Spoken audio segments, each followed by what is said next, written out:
તમે અત્યારે આવ્યા ને પ્રશાંતને પણ મારી વાત સાંભળજો તમે, મારી વાત સાંભળજો. તમારો WhatsApp ખોલો. તમે એમ હોય ને તમારો WhatsApp ખોલો. મારી વાત સાંભળી લો. કેટલા દિવસ પહેલા તમે મારી પાસે ઓલું લિસ્ટ મંગાવ્યું. તમે એમાં બધું કર્યું ખાલી બધા પ્રશ્નો નહીં. મહુવા નગરપાલિકામાં ભેદભાવનો આક્ષેપ. વોર્ડ નંબર 1, 2 અને 3ના પાયાના પ્રશ્નો ઉકેલવા ચીફ ઓફિસરને ધારદાર રજૂઆત.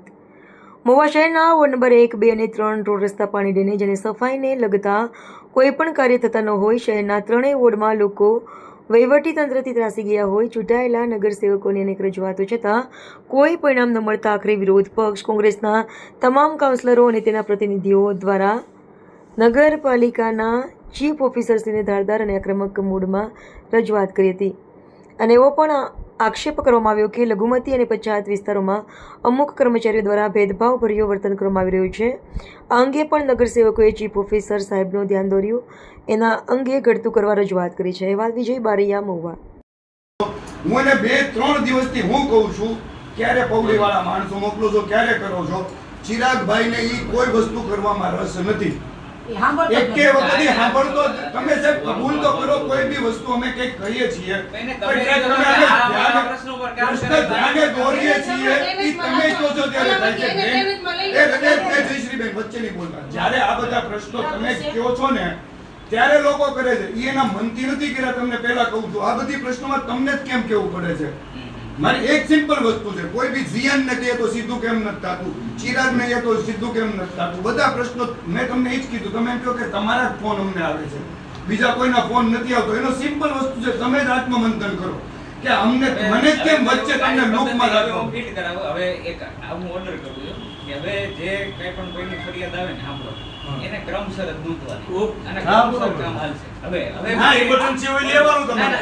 ઇમરજન્સી લેવાનું ક્રમ અને સમય નખાવી અને ફરિયાદ લખાવવાનો હું આ કાર્યાલય આદેશ કરું છું. એટલે પછી કોઈને એવું ન થાય કે ભાઈ આ મારું પહેલા કર્યું આનું, કારણ કે અત્યારે બધો ખેંચતાણનો પ્રશ્ન વધારે છે. આટલા એ બધી સાહેબ પદ્ધતિ આપણે ગોઠવશું. ટૂંકમાં અત્યારે અમારો એક સીધો પ્રશ્ન છે કે અમને જેટી કેટલા દિવસ એ તમારા પ્રશ્નો ક્રમસર જ આવી જશે. એમ નહીં અત્યારે એ તમે હવે પદ્ધતિ ક્રમસર જ નિકાલ નહીં. અમે તો વેટિંગમાં હતા ને સાહેબ, કેટલા દિવસથી વેટિંગમાં હતા. અમને તમે સાહેબ જેટી કેટલા કે જે પહેલી ફરિયાદ નોંધાયેલી એને પહેલા કરવાનો, એ તમે અત્યારે શરૂ કરો છો. એ તમને લોકો સમજાવો. અત્યારે અમે તો વેટિંગમાં હતા. અત્યારે સુધી આપ્યું છે. અમે વેટિંગમાં હતા. ક્યાં આપ્યું છે? આ બધા એમના પ્રશ્નો અમને તમે કેટલા દિવસ તમે જેટી આપી શકશો સાહેબ? તમારે એને તો માણસોને આપી શકશો. તો આ જેટિંગ હું થોડા સોલ્વ થયા. તમે તો જેટિંગ આપો. ક્યાં સોલ્વ થયો? એક નાનો પ્રશ્ન સોલ્વ કરીને તમે કહો સોલ્વ થઈ ગયો ટૂંકમાં. આસિફભાઈ ની લોકો એક ઈ 2 નંબર છે સાહેબ. હું 3 નંબરની વાત કરું સાહેબ. આ પ્રશ્ન એક છે બોરડિયા.